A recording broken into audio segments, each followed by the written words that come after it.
உயர்ந்தவர், உமக்கு மேல் ஒருவரும் இல்லையே. எல்லோருக்கும் மேலாக உயர்ந்தவர், உமக்கு மேல் ஒருவரும் இல்லையே. அல்லேலூயா, அல்லேலூயா, அல்லேலூயா, ஆமென். அல்லேலூயா, அல்லேலூயா, அல்லேலூயா, ஆமென். ஒருவரால் சிருஷ்டிக்கப்படாமலே இப்பொழுதும் கூட இயேசு செய்த சில அற்புதங்களை, குணமாக்குதலை பற்றி நாம் படிக்கிறோம். இதில் முதலாவது நான் சில காரியங்களை சொல்ல விரும்புகிறேன். நம்முடைய சரீரம் நம்முடைய மனதினால் இயக்கப்படுகிறது. நம்முடைய சரீரத்தில் சுகமென வருவது பொதுவாக இந்த உலகத்தில் நாம் எல்லாம் பார்க்கிறது தான். குழந்தை பிறந்ததிலிருந்து ஒரு மனிதன் மரித்து கல்லறைக்கு போகும் வரைக்கும் ஏதாவது ஒரு விதத்தில் ஒரு சுகவீனம் இருக்கிறது உண்மைதான், பலவீனம் வருகிறது உண்மைதான். அது எல்லாருக்கும் நமக்கு தெரியும். ஆனால் ஒரு முக்கியமான விஷயம், நம்முடைய மனம் நம்முடைய சரீரத்தை கட்டுப்படுத்துகிறது, நம்முடைய வாழ்க்கையை நடத்துகிறது. மனம் போல வாழ்வு என்று சொல்லுவாங்க, பார்த்துருக்கீங்களா? சரி, ஒருவேளை சிறு பிள்ளைகளுடைய வாழ்க்கையிலே அவர்களுக்கு உண்டாகிற வியாதியோ பலவீனங்களோ மற்ற காரியங்களோ அந்த பிள்ளைகளுடைய பெற்றோரை சார்ந்திருந்தாலும் கூட, ஒரு மனிதன் வளர்ந்து வயதுக்கு வந்த பிறகு நன்மை தீமை அறியத்தக்க வயது என்று பைபிளில் போட்டிருக்கு. அப்படி நன்மை தீமை அறியத்தக்க வயது வந்த பிறகு அவனுடைய வாழ்க்கைக்கு அவனே பொறுப்பாளி என்பதை நாம் அறிய வேண்டும். இவன் போய் சாராயத்தை போட்டுட்டு வந்துட்டு இல்லை எனக்கு நல்லா சுகமாக இருக்கணும், அதெல்லாம் முடியாது. சும்மா கண்ட கெட்ட வார்த்தைகளை பேசி குடும்பத்தில் சண்டை போட்டுக்கிட்டு இருந்துட்டு அப்புறம் கர்த்தரனை ஆசீர்வதிக்கணும், அதெல்லாம் நடக்காது. ஆக நம்முடைய மனம் தேவனை சார்ந்திருக்கிறதா அல்லது உலகத்தை சார்ந்திருக்கிறதா அல்லது பிசாசை சார்ந்திருக்கிறதா? பிசாசுன்னா தீய ஆவிகள், விழுந்து போன தேவதூதர்கள். அவன் தேவனுக்கு விரோதமாக இருக்கான், மனுஷனுக்கு விரோதமாக இருக்கான். ஆக நம்முடைய மனம், இன்றைக்கி நம்முடைய கெட்ட நண்பர்கள் இருந்தால் நம்ம மனசு கெட்டுறது, நல்ல நண்பர்கள் இருந்தால் நம்முடைய மனசு நல்லா இருக்குது. நமக்கு நம்முடைய நண்பர்கள் விசுவாசிகளாக இருந்தால் நாம் ஒரு நல்ல விசுவாசியாக இருக்கக்கூடிய அந்த மனநிலை வருகிறது. நம்முடைய பழக்க வழக்கங்கள் உயர்குல அல்லது தேவனுக்கேற்ற கர்த்தருக்கு ஊழியம் செய்கிற அப்படிப்பட்ட சாட்சிகளாய் இருக்கக்கூடிய மனிதர்கள் நமக்கு நண்பர்களாக இருந்தாங்கன்னா நம்முடைய மனம் அந்த அளவுக்கு உயர்கிறது. அங்கே இந்த மனதை பற்றி கர்த்தர் சொல்லும்போது, என்னுடைய நினைவுகளும் என்னுடைய வழிகளும் எப்படி உயரமாக இருக்கான், இந்த பூமியிலிருந்து வானம் எவ்வளோ உயரமாக இருக்கிறதோ அதுபோல் உங்களுடைய நினைவுகளும் உங்களுடைய வழிகளையும் விட என்னுடைய நினைவுகளும் என்னுடைய வழிகளும் உயர்ந்திருக்கிறது என்று சொல்லுகிறார். அதாவது இந்த நினைவுகளில் கூட நம்முடைய வழிகள், நம்ம ஒரு காரியத்தை எப்படி செய்கிறோம் எல்லாவற்றிலும் அங்கே நம்முடைய நினைவுகள் நம்முடைய வழிகள் அதில் சம்பந்தப்படுகின்றன. இப்போ நம்முடைய மனம் சுகமாக இருந்தால் குற்ற மனசாட்சி இல்லாமல், தாழ்வு மனப்பான்மை இல்லாமல், இதை பண்ணி எப்படியெல்லாம் பாவம் செஞ்சுட்டோமே அதனால் தண்டனை வருமே அப்படிங்கிற மனநிலை இல்லாமல், நான் கர்த்தருக்கு முன்பாக உத்தமமாக இருக்கிறேன், கர்த்தர் என்னோடு கூட இருக்கிறார், என்னை படைத்த தேவன் எனக்கு உதவி செய்கிறார், என் தேவன் என்னை ஆசீர்வதிக்கிறார், ஆதலால் நான் பயப்பட வேண்டியதில்லை, 1000-10,000 பேர் எனக்கு விரோதமாக யுத்தத்துக்கு வந்தாலும் நான் பயப்பட வேண்டியதில்லை, கர்த்தர் என்னை காக்கிறார், அவர் என்னை ஆசீர்வதிக்கிறார் என்று இந்த மனநிலை எப்படி? அல்லது குற்ற மனசாட்சி, அந்த பாவம் செஞ்சுட்டான், அந்த குடும்பத்தை கெடுத்துட்டான், நம்ம சொன்ன வேலையை ஒழுங்காக செய்யலை அப்படிங்கிற மனசாட்சி இருந்தால் அது எப்படி? ஆக மனிதனுடைய மனம் சுகமாக இருந்தால் அது அந்த சரீரத்தையும் கட்டுப்படுத்துகிறது, சுகமாய் வைக்கிறது. இது ரொம்ப முக்கியமான விஷயம். இப்பொழுதும் தேவன் நம்மிடத்தில் பேசும்போது முதலாவது அவர் நம்முடைய மனதை சுகமாக்குகிறார். இதை நீங்கள் கவனிக்கணும். அவர் நம்முடைய மனதை சுகமாக்குகிறார்.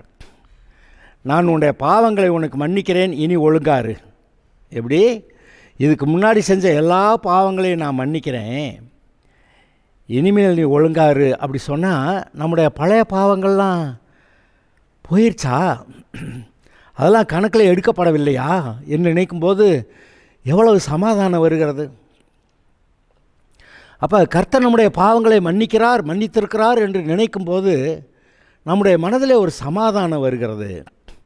சமாதானம் வந்த உடனேயே இந்த மனது தான் இருக்கே, சரீரத்தை இயக்குகிறதே, வாழ்க்கையை நடத்துகிறதே, சரீரத்தை சுகமாக்குகிறது, வாழ்க்கையை நன்றாக நடத்துகிறது.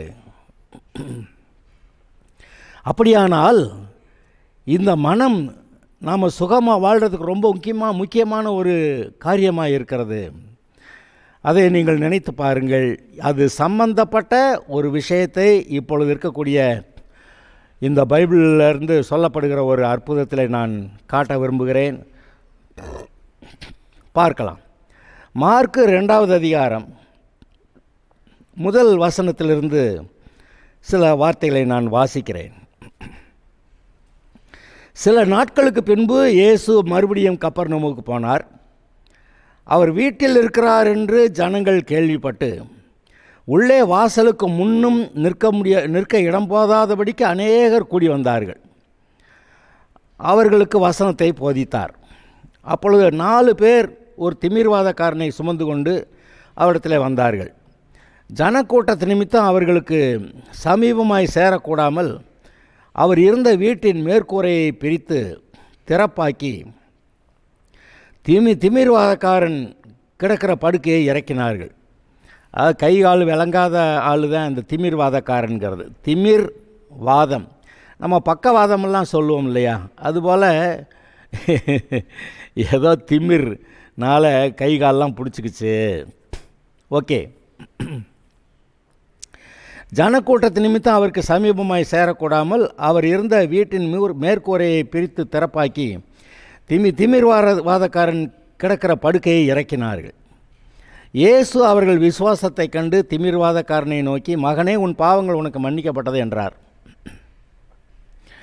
அங்கே உட்கார்ந்திருந்த வேதபாரகரில் சிலர், இவன் இப்படி தேவதூஷணம் சொல்லுகிறது என்ன? தேவன் ஒருவரே அன்றி பாவங்களை மன்னிக்கத்தக்கவர் யார் என்று தங்கள் இருதயங்களில் சிந்தித்து கொண்டிருந்தார்கள். அவர்கள் தங்களுக்குள்ளே இப்படி சிந்திக்கிறார்கள் என்று இயேசு உடனே தம்முடைய ஆவியிலே அறிந்து அவர்களை நோக்கி, நீங்கள் உங்கள் இருதயங்களில் இப்படி சிந்திக்கிறது என்ன? உன் பாவங்கள் உனக்கு மன்னிக்கப்பட்டது என்று சொல்லுவதோ, எழுந்து உன் படுக்கையை எடுத்துக்கொண்டு நடவென்று சொல்லுவதோ எது எளிது? பூமியிலே பாவங்களை மன்னிக்க மனுஷகுமாரனுக்கு அதிகாரம் உண்டென்று நீங்கள் அறிய வேண்டும் என்று சொல்லி திமிர்வாதக்காரனை நோக்கி, நீ எழுந்து உன் படுக்கையை எடுத்துக்கொண்டு உன் வீட்டுக்கு போ என்று உனக்கு சொல்லுகிறேன் என்றார். உடனே அவன் எழுந்து தன் படுக்கையை எடுத்துக்கொண்டு எல்லாருக்கும் முன்பாக போனான். அப்பொழுது எல்லாரும் ஆச்சரியப்பட்டு, நாம் ஒரு காலம் இப்படி கண்டதில்லை என்று சொல்லி தேவனை மகிமைப்படுத்தினார்கள். இந்த சம்பவத்தை நீங்கள் பாருங்கள். இங்கே அவனை சுகமாக்குவதற்கு முன்பாக அவர் ஏதோ சொன்னார். அதை நீங்கள் கவனியுங்கள். அதற்கு முன்பாக ஒரு சம்பவம் நடக்கிறது. இவர் வீட்டுக்குள்ளே இருக்கிறார் என்று அறிந்து அநேகர் வந்தாங்க. வீட்டுக்குள்ளே போக முடியாத அளவுக்கு வெளியிலேயும் கூட்டம் வந்துருச்சு. அவர் வேத வாக்கியங்களை தேவனுடைய ராஜ்யம் பற்றி போதித்து கொண்டிருக்கிறார். இப்பொழுது இந்த நேரத்தில் பார்த்து திமிர்வாதக்காரன் கைகால் விளங்காதவனை கட்டிலில் வச்சு, இங்கே வந்தால் எப்படி வந்தால் சுகமாக்கிடுவார் அப்படின்னு அவங்க விசுவாசம். அது என்னடானா, வீடை சுற்றி நிறைய பேர் இருக்காங்க, இப்போ எப்படி இவனை கொண்டு போய் அங்கே சேர்க்கறது அப்படின்னா துணிஞ்சிட்டாங்க. கூரை மேலே ஏறி கூரையை பிரித்து கட்டிலோடு இவனை அங்கேருந்து இறக்கி விடுறாங்க. இறங்குனா அவர் முன்னாடி வந்து அந்த கட்டில் இறங்குது. இதை யாராவது நம்ம ஆட்கள் இப்போல்லாம் செய்யும்ன்றீங்க? அதெல்லாம் இங்கே நடக்கிற காரியம் இல்லை. ஆனால் அவங்களுக்கு இருந்த விசுவாசம், இயேசு அதை தான் பார்த்தாராம். மேற்கூரையை பிரித்து திறப்பாக்கி திமிர்வாதக்காரனை அப்படியே இறக்கினார்கள். அப்பொழுது இயேசு அவர்கள் விசுவாசத்தை கண்டு, யார்? இந்த 4 பேர் சேர்ந்து இவனை இறக்கி விட்டாங்களே, அவர்களுடைய விசுவாசத்தை கண்டு திமிர்வாதக்காரனை நோக்கி. இப்போ பாருங்கள், அவர் எதை பார்த்தாரு? அந்த திமிர்வாதக்காரனை கூரையை பிரித்து இறக்கி விட்டாங்களே, அவங்க விசுவாசம் என்னது? இயேசுநாதர்கிட்ட கொண்டு போயிட்டா இவனை சுகமாக்கிடுவார். அதுக்கு தடைகள் நிறையா இருக்குது, கூட்டம் நிறையா இருக்குது. நிறைய பேர் கூட்டத்தில் இருக்கும்போது, எப்பா தள்ளிக்கங்க, நாங்கள் கட்டிலோடு இவனை கொண்டுட்டு போவோம்னாக்கா யாராவது தள்ளிக்கிடுவாங்களா? தள்ளியா, கட்டிலோடு போகிறதுக்கு நாங்கள் என்ன இத்தனை பேர் காத்துக்கிட்டு இருக்கா, நீ என்னமோ புதுசாக வர்ற அப்படின்னு சொல்லி யாராவது திட்டமாட்டாங்க? அதையும் செஞ்சுருப்பாங்க, திட்டும் வாங்கியிருப்பாங்கன்னு நான் நினைக்கிறேன். கடைசிக்கு இவங்க பேசுகிறதான் கேட்டால் இவனை சுகமாக்க முடியாதே, அவர்கிட்ட போனால் சுகமாயிரும்ல, அவர்கிட்ட கொண்டு போய் விட்டுட்டா சுகமாக்கிடுவார். அவங்க உறுதியாக இருக்கிறாங்க. வேறு வழி என்ன? அது யார் வீடோ? ஒருவேளை இயேசுநாதர் வீடாக இருந்தால் இயேசுநாதர் வீட்டை திறப்பாக்கி விட்டாங்கன்னு அர்த்தம். அப்புறம் அவர் ஆள் வச்சு தான் கூரை மேய்ஞ்சிருக்கணும், கூரை மேயறதுக்கு ஒரு அற்புதமாக செய்வார். சில விஷயங்கள் மனிதர்கள் தான் செய்ய வேண்டிய வேலை உண்டு, சில விஷயங்களை கர்த்தர் அற்புதமாக செய்கிறாரு. இப்போ கூரையை பிரித்து விட்டாங்க, அது யார் வீட்டு கூரையோ, கடைசிக்கு அந்த அந்த வீட்டுக்காரன் அவனுக்கு கூரையை மேய்ஞ்சிருப்பான். ஆனாலும் தேவனுடைய விசேஷமான கிருபை உதவிகள் அங்கே உண்டாயிருந்திருக்கும். அதெல்லாம் நமக்கு புரிகிறது. ஓகே, இந்த 4 பேருடைய விசுவாசம் என்ன, நம்பிக்கை என்ன? இவனை கொண்டு போய் இயேசுநாதர்கிட்ட இறக்கி விட்டால் போதும், சுகமாக்கிவிடுவார் அப்படின்னு. அங்கே ஏற்கனவே கூட்டத்தில் வேதபாரகர், பரிசேயர், இந்த வகையராகவே எல்லாம் உட்கார்ந்துருக்கிறாங்க.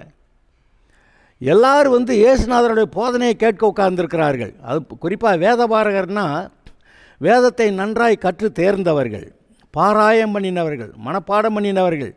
அதில் இருக்க எந்த காரியத்தை சொன்னாலும் அவங்க தெளிவாக, ஆமாம் அங்கே போட்டிருக்கு, இப்படி சொல்லியிருக்கு, இதுதான் செய்யணும், இது செய்யக்கூடாது, இது நியாயம், இது அநியாயம், எல்லாம் தெளிவாய் சொல்லுவார்கள். அவர்கள் தான் அந்த தேசங்களில் அந்த காலங்களில் நியாயாதிபதிகளாய், ஜட்ஜஸ், அந்த காலங்களில் ஜட்ஜாக இருந்தவங்க இந்த வேதபாரகர் தான். எதன் அடிப்படையில்? இந்த வேதத்தின் அடிப்படையில் அவர்கள் நியாய தீர்ப்பு சொல்வார்கள். அப்படி இருந்தது. அங்கே அவர்கள் திமிர்வாதக்காரனை அங்கே இயேசுவின் முன்பாக இறக்கி விட்டார்கள். இயேசு அவர்களுடைய விசுவாசத்தை கண்டு, விசுவாசம் இறக்கி விட்டவங்க விசுவாசம். இப்போ இவர் என்ன பண்ணுறாரு? திமிர்வாதக்காரனை நோக்கி, மகனே உன் பாவங்கள் உனக்கு மன்னிக்கப்பட்டது என்றார். இதில் கொஞ்சம் சிக்கலான வார்த்தை இருக்குது. என்னது? விசுவாசம், அவங்க விசுவாசம் 4 பேர். ஆனால் 4 பேரும் இவன் மேலே ரொம்ப பிரியமாக, இவன் சுகமாகணும், வேறு எங்கேயும் சுகமாக முடியல, இந்த இயேசுநாட்டை போனால் சுகம் ஆயிரும் அப்படின்னு சொல்லி, இந்த மனுஷன் மேலே எவ்வளவு பிரியம் இருந்தால், இவ்வளவு தடைகள், இவ்வளவு பேர் உட்காந்து வீட்டுக்குள்ளே போக முடியாதபடி, வீடு நிறையாவும் சரி, வீட்டுக்கு வெளியேயும் சரி, அங்கே ஆட்கள் நிற்கும்போது எவ்வளவு இவன் மேலே பிரியமாக இருந்திருந்தா எப்படியாவது இறக்கிய விடுறது, இவனை கொண்டு போய் இறக்கிறதுன்னு சொல்லி கூரையை பிரிச்சிருப்பாங்க. ஆக அவர்களுக்கு அந்த மனுஷன் மேலே அவ்வளவு பெரிய அன்பாக இருந்து, இந்த மனுஷன் சுகமாவது அவர்களுக்கு ரொம்ப அவசியமாக இருந்தது. அவ்வளவாய் அவனிடத்தில் அவர்கள் அன்பு கூர்ந்திருக்கிறார்கள். இந்த உண்மையான அன்பும் அங்கே தேவனுடைய அன்பும் பார்த்திங்கன்னா சமமாக வரும். பார்த்திங்களா? இந்த அன்பை அவர் கண்டு, அது மாத்திரமில்லை, இவர்கள் அங்கே இறக்கிவிட்ட போது இவர்களுடைய விசுவாசத்தை கண்டு, இப்போ திமிர்வாதக்காரனை பார்த்து சொல்கிறாரு, மகனே உன் பாவங்கள் உனக்கு மன்னிக்கப்பட்டது என்றார். இது என்னதுன்னு நினைக்கிறீங்க? அவன் தான் மனசுக்குள்ளே, நான் செஞ்ச அந்த பாவத்தினால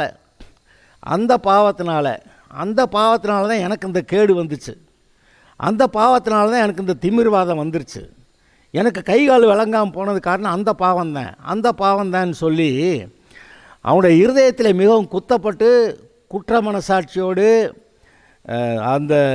இந்த பாவத்தினால இந்த தண்டனை எனக்கு வந்தது என்று சொல்லி, இந்த தண்டனை அனுபவித்து கொண்டிருக்கிறேன் என்று சொல்லி அவனுடைய மனதில் அவ்வளவாய் பலவீனப்பட்டு போய், இனி நான் என்ன செய்கிறது, என்னால் ஒன்றும் முடியாது, எழுந்திருக்க முடியலை, உட்கார முடியல, நிற்க முடியல, நடக்க முடியல, எல்லாவற்றுக்கும் ஆட்களுடைய உதவி தேவைப்படுகிறது என்று சொல்லி அவன் வேறு புலம்பிக் கொண்டு, நான் நினைக்கிறேன் கடவுளே என்னை காப்பாற்ற மாட்டீங்களான்னு ரொம்பவும் அவன் நினச்சிருப்பான்னு நினைக்கிறேன். ஏன்னா இந்த விவரங்கள்லாம் அவ்வளவு சொல்லப்படலை. ஆனால் இயேசு சொன்ன ஒரு விவரத்தை பார்க்கும்போது, மகனே, யார் துன்மார்க்கனை பார்த்து மகனேன்றது அப்படியெல்லாம் சொல்ல முடியாது. ஒரு எடுத்துக்காட்டு நான் சொல்கிறேன். ஆபிரகாமின் தேவனு, ஈசாக்கின் தேவனு, யாக்கோபின் தேவனுமாக இருக்கிறேன் நான் அப்படின்னு தேவன் தன்னை பற்றி சொல்லிக்கிட்டாரே. ஆபிரகாம் ஓகே, ஈசாக்கு ஓகே, ஆனால் யாக்கோபு ஓகேயா? யாக்கோபு உண்மையிலே நல்லவன் தானா? எத்தனை பேர் வாங்கினவன், ஒரு தடவைக்கு 2 தடவையாக அந்த ஏசாவை ஏமாற்றினாள். அங்கே போய் அங்கே லாபானுடைய வீட்டில் குடியிருந்து ஒரு பொண்ணுக்காக 7 வருஷம், இன்னொரு பொண்ணுக்காக 7 வருஷம், அங்கே அவன் சம்பாதிச்ச மந்தைக்காக 7 வருஷம் அம்புட்டு கஷ்டப்பட்டு வேலையை பார்த்தவன் அங்கே வேலை வாங்கிட்டான் செம்மையாக. இவன் எத்தன்னா இவனோட பெரிய எத்தன் அங்கே இருந்திருக்கிறான், ஆனால் செம்மையாக வேலை வாங்கிட்டான். ஆக அப்படி போய் வந்தால் இந்த தேவனுடைய காரியங்களில் தன்னுடைய மனைவிகள்லாம் வேறு ஆராதனையில் இருக்கிறார்கள் என்று சொல்லி, ஆனாலும் லாபா நிமித்தம் தன் மனைவியிடத்தில் பேசி கர்த்தரை ஆராதிக்க வேண்டும் என்று கட்டாயமாய் சொல்லாத அந்த யாக்கோபு, அப்படிப்பட்டவனை கர்த்தர் யாக்கோபின் தேவன்னு சொல்லிக்கிறவாரா? தன்னை பற்றி சொல்ல முடியாது. ஆனால் அங்கே எங்கேயோ அவன் மனம் திரும்பி இருக்கிறான். நீங்கள் வாசிக்கும்போது அவன் யோசேப்பிடத்தில் போனபோது கர்த்தரை எப்படி தொழுது கொண்டான் என்று பார்க்கிறீர்கள். எப்படி கர்த்தர் நிமித்தம் அந்த யோசேப்புடைய பிள்ளைகளை ஆசீர்வதித்தான் என்று பார்க்கிறீர்கள். அவன் விசுவாசத்தோடு கூட நீங்கள் என்னை இங்கே மாதிரி அடக்கம் பண்ணக்கூடாது, என்னுடைய சரீரத்தை அங்கே கானான் தேசத்தில் தான் அங்கே போய் அடக்கம் பண்ணணும்னு சொல்லி அங்கே யோசேப்புக்கிட்ட வாக்குறுதி வாங்கிக்கிட்டான். பார்த்தீங்களா? அப்போ அந்த ஆரம்பத்தில் இருந்த காலத்துக்கும் பின்னாடி இருந்த காலத்துக்கும் ஒரு பெரிய வித்தியாசம் இருந்திருக்கிறது. ஒரு பெரிய மனம் திரும்புதல் இருந்திருக்கிறது. கர்த்தருக்கு பிரியமாக வந்திருந்திருக்கிறான். அப்படி மனம் திரும்பி தன்னுடைய மருமகள்கிட்ட செய்த பாவத்தை நினச்சி என்னை விட என் மருமகள் நீதிமானாக இருக்கிறான் அப்படின்னு சொன்னான்ல. அப்போ அதெல்லாம் அவனுக்கு ரொம்ப மனவேதனையை கொடுத்து, நம்ம இவ்வளவு பாவியாக இருக்கிறோமே அப்படின்னு சொல்லி அவன் அங்கே மனம் திரும்பி இருந்திருக்கிறான் அப்படிங்கிறத, இதெல்லாம் டீட்டெயில்ஸ் எழுதலை, ஆனால் வேற ஒரு வார்த்தையை வச்சு நம்ம அதெல்லாம் நினைக்கிறோம். அப்படி யாக்கோபு உண்மையிலே மனம் திரும்பினதுனால, கர்த்தருக்கு பிரியமாக வாழ்ந்ததுனால, நான் ஆபிரகாமின் தேவனு, ஈசாக்கின் தேவனு, யாக்கோபின் தேவனு சொல்லிட்டாரே. ஆமாம், அதுபோல் இங்கே இவன் மனந்து நொந்து வெந்து போய் கிடந்திருக்கணும். கடைசிக்கு இவனுடைய பாவத்தினால இவன் இப்படி கிடக்கிறான் அப்படின்னு சொல்லி மனசு வெந்து போய் கிடக்கிறான்னு பார்த்து தான் இவனை சுகமாக்குவதற்கு முன்பாக ஏன் மனம் திரும்புகிறானே. அதனால் கர்த்தர் பார்த்து, மகனே, உன் பாவங்கள் உனக்கு மன்னிக்கப்பட்டது என்றார். இன்றைக்கி நிறைய பேர் நம்ம ஆளுங்க நாங்கள் எங்கள் பாவத்தில் இருப்போம், ஆனால் எங்களுக்கு ஜெபம் பண்ணுங்க சுகமாகணும் அப்படி கேட்பாங்க. அதுக்கு என்ன செய்கிறது? நாங்கள் எங்கள் பாவத்திலே இருப்போம், எங்கள் பாவம் எங்களுக்கு வேணும், ஆனால் எங்களுக்கு சுகம் வேணும். ஐயா, நீங்கள் ஜெபம் பண்ணுங்க, நீங்கள் பாஸ்டர் தானே, நீங்கள் கர்த்தருடைய மனுஷன் தானே, நீங்கள் ஜெபம் பண்ணுங்க அப்படின்னு கேட்பாங்க. இது நடக்கிற காரியமா?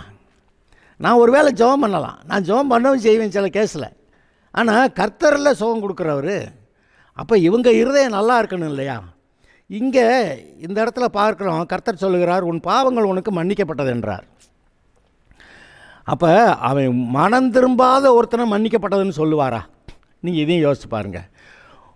மனம் திரும்பாத ஒருத்தனை, நான் பாவத்தில் இப்படியே தான் இருப்பேன், இந்த பாலியல் குற்றங்கள் தான் செய்வேன், பாலியல் பலாத்காரமெல்லாம் செய்வேன், ஆனால் எனக்கு சுகம் வேணும் அப்படின்னு சொன்னால் மனம் திரும்ப மாட்டேன், ஆனால் கடவுளே எனக்கு சுகம் கொடுக்கணும் அப்படின்னு சொன்னால் இந்த மனநிலையில் இவனை பார்த்து கர்த்தர் மகனேன்னு சொல்லியிருப்பாரா? அப்போ நீங்கள் அதெல்லாம் கொஞ்சம் நினைத்து பாருங்கள். இன்றைக்கி நிறைய பேர் தங்களுடைய பாவங்களில் இருந்து கொண்டு ஐயா எனக்கு ஜெபம் பண்ணுங்கன்னு சொல்கிறாங்க. இது எங்களுக்கு விளங்குது, என்ன செய்யணும்னு விளங்குது. அவங்க பாவத்தை விடணும், நான் இனிமேல் இந்த பாவம் செய்ய மாட்டேன்னு அறிக்கை செய்யணும். அது பைபிளில் அப்படி தான் எழுதியிருக்குல்ல. பாவத்தை மறைக்கிறவன் வாழ்வடைய மாட்டான், ஆனால் அதை விட்டு விட்டு அறிக்கை செய்து விட்டு விடுகிறவன் இரக்கம் பெறுவான் என்று எழுதியிருக்கிறது. உண்மையா இல்லையா? தன் பாவத்தை மறைக்கிறவன் வாழ்வடைய மாட்டான். அதாவது இவன் செஞ்ச பாவத்தை மறைச்சி வச்சுக்கிட்டு ஐயா ஜெபம் பண்ணுங்க, கர்த்தாவே ஜெபம் பண்ணு, சுகம் கொடுங்க. அங்கே அவருக்கு எல்லாம் தெரியும், இவனுடைய இருதயத்தின் நினைவுகளெல்லாம் தெரியும், இவனுடைய துன்மார்க்கத்தை அறிவார். இன்னும் மனம் திரும்பாமல் அக்கிரமத்திலேயே அதை யோசித்து கொண்டு அக்கிரமத்தை படுக்கையில் உட்கார்ந்து அக்கிரமத்தை நினைக்கிறது, காலையில் எழுந்திரிச்சோன்னா அந்த அக்கிரமத்தை செய்கிறது. அனங்க இந்த ஆட்களுடைய வாழ்க்கை. அது கர்த்தருக்கு தெரியாதோ? இருதயங்களை ஆராய்ந்து பார்க்கிறவர். அவர் இப்படி துன்மார்க்கனை பார்த்து என் மகனை என்ன சொல்லுவார்? சொல்லியிருக்க மாட்டார்ல. அப்போ நீங்கள் இதை நீங்கள் இந்த வசனத்தை இப்போ நீங்கள் கேட்டுக்கிட்டு இருக்கிறவங்களுக்கு தெரியணும். நமக்கு சுகம் வேணும்னா நமக்கு உண்மையான மனம் திரும்புதல் இருக்கணும். ரெண்டாவது, யாராவது சுகமாகணுன்னு கேட்டு வந்தால் எங்களுக்கு ஜெபம் பண்ணுங்கன்னா, ஐயா என்ன பிரச்சனை, ஏன் இந்த வியாதி வந்துச்சுன்னு விசாரித்து ஏதாவது பாவங்கள் இருந்தால் நீங்கள் விட்டுறணும், நீங்கள் ஆண்டவர்கிட்ட இறக்கம் கேட்கணும், நீங்கள் அறிக்கை செஞ்சு விட்டுறேன்னா அவர் மன்னிப்பார், சுகமும் கொடுப்பார் அப்படி நீங்கள் சொல்லணும். சும்மா வந்தவனேருந்து அவனுக்கு ஜெபம் பண்ணுறேன் அப்படின்னு கையை வைக்கிறது, அவன் பாவி. அப்புறம் அந்த பாவத்துக்கு நீங்கள் பங்காளியாகி, தீமோத்தேயு விஷயத்தில் அப்படி தானே எழுதியிருக்கு, அவர்களுடைய பாவங்களுக்கு பங்காளி ஆகாதே அப்படியெல்லாம் சொல்லியிருக்கிறார்ல. அப்போ நம்ம சும்மா இஷ்டத்துக்கு எதையாவது முட்டாத்தனமெல்லாம் செய்ய முடியாது. அதனால தான் இந்த சுகமளிக்கும் ஆராதனை வரும்போதெல்லாம் அதற்கு முன்பாக அந்த என்ன செய்தி வரும்னு நினைக்கிறீங்க? சுகமளிக்கும் ஆராதனையில் சுகத்துக்காக ஜெபம் பண்ணுறதுக்கு முன்னாடி என்ன செய்தி வருகிறதுன்னு நினைக்கிறீங்க? கர்த்தர் பரிசுத்தர், அவர் மனுஷனை உண்டாக்குனப்ப அவர் பரிசுத்தமாக நீதிமானாக உண்டாக்குனார், தான் பிள்ளையாக உண்டாக்கியிருந்தார். ஆனால் இவன் பாரு, அந்த பிசாசு கட்சியில் சேர்ந்து பாவமே உருவான அந்த பிசாசு கூட போய் சேர்ந்து இவன் அப்படி பாவி ஆயிட்டான். ஆனால் தேவன் இரக்கமுள்ளவராய் இந்த பாவத்தின் பிடியிலிருந்து, பிசாசோடைய பிடியிலிருந்து, நரக ஆக்கினியிலிருந்து இந்த மனுஷனை தப்பு வைக்கும்படியாய் தேவன் தன்னையே பலியாக ஒப்பு கொடுத்தார். சிலுவையில் அவ்வளோ பாடுபட்டு ரத்தம் சிந்தி மனிதனுடைய பாவங்களுக்கான தண்டனையெல்லாம் ஏற்றுக்கொண்டு அங்கே ஜீவன் விட்டார். அப்படியாக மனிதனுக்கு பரிகாரம் செய்திருக்கிறார். அவர் தான் பரிகாரம் பண்ணிட்டார். அப்போ சுகமாகலை? நோ. அவர்கள் மனம் திரும்பினால், அந்த பிசாசுடைய வழியை விட்டு மனம் திரும்பினால், அதான் சொல்கிறார்ல, என்னுடைய நினைவுகள் என்னுடைய வழிகள், கர்த்தருடைய நினைவுகள் வழிகள் அது பரிசுத்தமானவை, இந்த பிசாசுடைய நினைவுகள் வழிகள் அசுத்தமானவை, பொல்லாதவை. அப்போ அந்த பொல்லாத வழிகளிலிருந்து மனம் திரும்பி என்னுடைய நினைவுகளுக்கு ஏற்றபடி நீ வா என்று அழைக்கிற தேவனை நீங்கள் பார்க்கிறீர்கள். ஆகையால் இங்கே பாருங்கள், இந்த மனுஷனை பார்த்து மகனே அப்படி சொல்லிட்டாரு. அப்போ அங்கே என்னமோ நடந்திருக்குல்லையே அவன் மனுஷனுக்குள்ளே, அந்த மனுஷனுக்குள்ளே. அவனு வீட்டில் அழுது புலம்பியிருப்பான், அந்த பாவத்தை செஞ்சு எனக்கு இப்படி கேடு வந்துருச்சு. இந்த 4 பேரும் சேர்ந்து அவன் மேலே இறக்கப்பட்டு சரி தூக்கி கொண்டு போகலாம், அங்கே ஏசு நாட்டை கொண்டு போகலாம், அதான் மனம் திரும்பலாம் அவங்க சுகமாக்குறாரு, எல்லாம் விவரம் தெரிஞ்ச ஆளுங்கன்னு நினைக்கிறேன். தூக்கி கொண்டு வந்து வாசலை அடைச்சிருந்தா கூட அதுக்கு மேலே ஏறி உட்காந்து நான் அந்த கூரையவே பிரிச்சிடுறேன்னு நினைக்கிறாங்க. அப்படி கூரையை பிரித்தாங்க, இறக்கி விட்டாங்க. அவர் அவனை எப்படி சொல்லிட்டாரு, படுக்கையை எடுத்து கொண்டு நட அப்படியா சொன்னார்? இல்லை. அவர் முதலாவது என்ன செய்தார்? மகனே உன் பாவங்கள் உனக்கு மன்னிக்கப்பட்டிருக்கிறது. ஆஹா, இப்போ யாராவது, இப்போ நீங்கள் இன்னொரு மனுஷருக்கு விரோதமாக ரொம்ப அக்கிரமமாக விரோதமாக செஞ்சிட்டீங்க சில காரியங்கள், அந்த மனுஷனுக்கு கோபமாக வருது. ஆனாலும் நீங்கள் போய் கெஞ்சி மண்டாடி, ஐயா நான் இப்படி கிறுக்கு வாக்கில் என்னத்தையோ பண்ணிட்டேங்கய்யா, இனிமேல் ஒழுங்காக இருக்கையா, நான் இனிமேல் தப்பு பண்ண மாட்டேங்கய்யா, இனிமேல் தப்பு பண்ண மாட்டேங்கய்யா, எனக்கு மன்னிக்கணுமையா அப்படின்னு கெஞ்சி கேட்டால் அந்த மனுஷன் என்ன செய்ய போகிறான்? சரி தோலவோ உன்னை மன்னிச்சிடுறேன்னு சொல்லுவானா இல்லையா? அதுபோல் கர்த்தரிடத்தில் மனம் திரும்பி கர்த்தாவே என்னை மன்னிக்க வேண்டும் என்று கேட்கும்போது, ஆமாம் அவர் மன்னிக்கிறார். அதை தான் அங்கே சொல்கிறார், உன் பாவங்கள் உனக்கு மன்னிக்கப்பட்டது என்றார். அங்கே உட்கார்ந்திருந்த வேதபாரகர்கள் சிலர், இவன் இப்படி தேவ தூஷணம் சொல்லுகிறது என்ன? அதாவது தேவன் தான் மன்னிக்கணும், இவன் சொல்கிறான் நான் மன்னிக்கிறேன்னு. அப்போனா இவன் தேவனுக்கு சமமானவனா? தேவன் எவ்வளவு பெரியவர், அவர் இடத்த இவன் பிடிக்கிறானா? அப்போ தேவனுக்கு இணையாக இவன் வர்றானா? அப்போ இது தேவனுக்கு தூஷணம் சொல்கிறது இல்லையா? தேவனுக்கே கெட்ட பேர் உண்டாக்குறது இல்லையா? மன்னிக்கிறவர் அவர் தான். அவர் தவிர எந்த ஒரு மனுஷனும் யாரையும் மன்னிக்க முடியாது. அப்படி இருக்க இவன் பாட்டுக்கு மன்னிக்கிறேன்றா? அப்படின்னு அவங்க நினைக்க, இது இவங்க இருதயத்தில் இருக்கிறதெல்லாம் அவர் புரிஞ்சுக்கிட்டார். அவர்கள் தங்களுக்குள்ளே எப்படி சிந்திக்கிறார்கள் என்று இயேசு உடனே தம்முடைய ஆவியிலே அறிந்து அவர்களை நோக்கி, நீங்கள் உங்கள் இருதயங்களில் இப்படி சிந்திக்கிறது என்ன? ஏன்ப்பா அப்படி நினைக்கிறீங்க? நான் யாருன்னு உங்களுக்கு தெரியலன்னு சொல்கிறியா? என்னை பார்த்தவொடனே நான் பேசுகிறத கேட்டேன்னு தெரிஞ்சிருக்கணுமே, அவர் வெளிப்பாடு வந்திருக்கணுமே. அவர் பேதுருட்ட கேட்டார், நீங்கள் என்னை யார் என்று சொல்லுகிறீர்கள்? ஜீவனுள்ள தேவனுடைய குமாரனாகிய கிறிஸ்து. போட்டான் அவர் அடி. அவ்வளோ வெளிப்பாடு. இன்றைக்கி இந்த பிரசங்கத்தெல்லாம் கேட்டால் இது கர்த்தருடைய வார்த்தை என்று அவர்களுக்கு தெரியும். யார் பேசுகிறது? தேவனுடைய குமாரன் மேசியா பேசுகிறார். அவனுக்கு தெரியும், தெரிஞ்சிருக்கணும். இப்படி உன் பாவங்கள் உனக்கு மன்னிக்கப்படுவதோ எழுந்து நட என்று, படுக்கை எடுத்துக்கொண்டு நட என்று சொல்வதோ எது எளிது? இப்போ அவர் இவங்களுக்கு விளங்க வைக்கிறதுக்கு வேறு வழிக்கு வந்துட்டார். எப்பா, நான் தான் தேவனுடைய குமாரன், அதான் மேசியா, நீ நம்பு அப்படி சொல்கிறத விட்டுட்டு இவர் என்ன சொல்கிறாரு? இப்போ அவன் பாவத்தை மன்னிக்கிறேன்னு சொன்னது லேசு, அது லேசாக வாயால் சொல்லிடலாம்.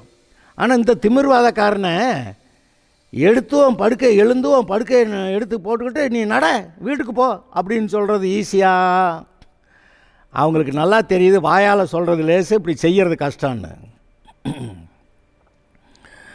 பூமியிலே பாவங்களை மன்னிக்க மனுஷகுமாரனுக்கு அதிகாரம் உண்டு என்று நீங்கள் அறிய வேண்டும்.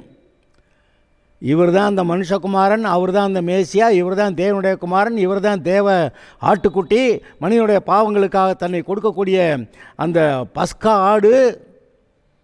எல்லாம் இதுக்குள்ளே இந்த மனுஷகுமாரன்கிற ஒரு வார்த்தைக்குள்ளே அடங்கியிருக்கு. அப்போ இதை சொல்லி மனுஷகுமாரனுக்கு பூமியிலே மனுஷனுடைய பாவங்களை மன்னிக்க அதிகாரம் உண்டு என்று நீங்கள் அறிய வேண்டும்